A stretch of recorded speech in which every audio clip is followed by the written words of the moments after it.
Mais il y a aussi le facteur humain quand même, parce que il y a des hommes derrière toutes ces machines, même s'il y a des automatismes, à un moment donné, voilà, l'erreur humaine, comment elle est prise en considération finalement dans ce fonctionnement de la centrale et dans ces éléments de sûreté. Oui.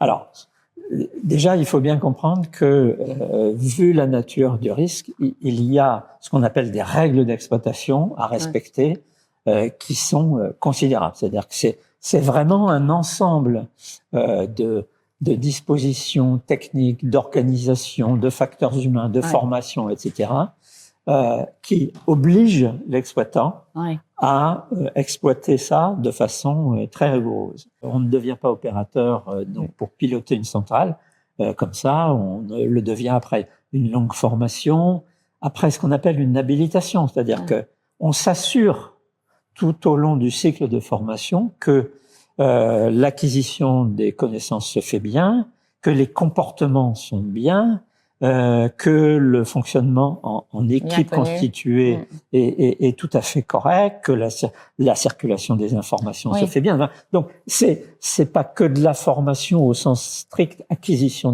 des connaissances, c'est aussi un ensemble de comportements qu'on évalue avant de pouvoir mettre quelqu'un aux commandes. Et puis qui est entretenu, parce qu'il y a de la formation en permanence, plusieurs semaines de formation chaque année pour les opérateurs qui sont en salle de commande. Absolument. Et c'est pas qu'une formation individuelle, c'est une formation aussi en équipe, parce que il faut que la prise de décision, il faut que la coordination des actions, il faut que tout ça se fasse bien. Oui, chacun peut prendre un poste différent pour se rendre compte de l'impact de ses choix par rapport aux autres, à le reste de l'équipe, etc. Exactement.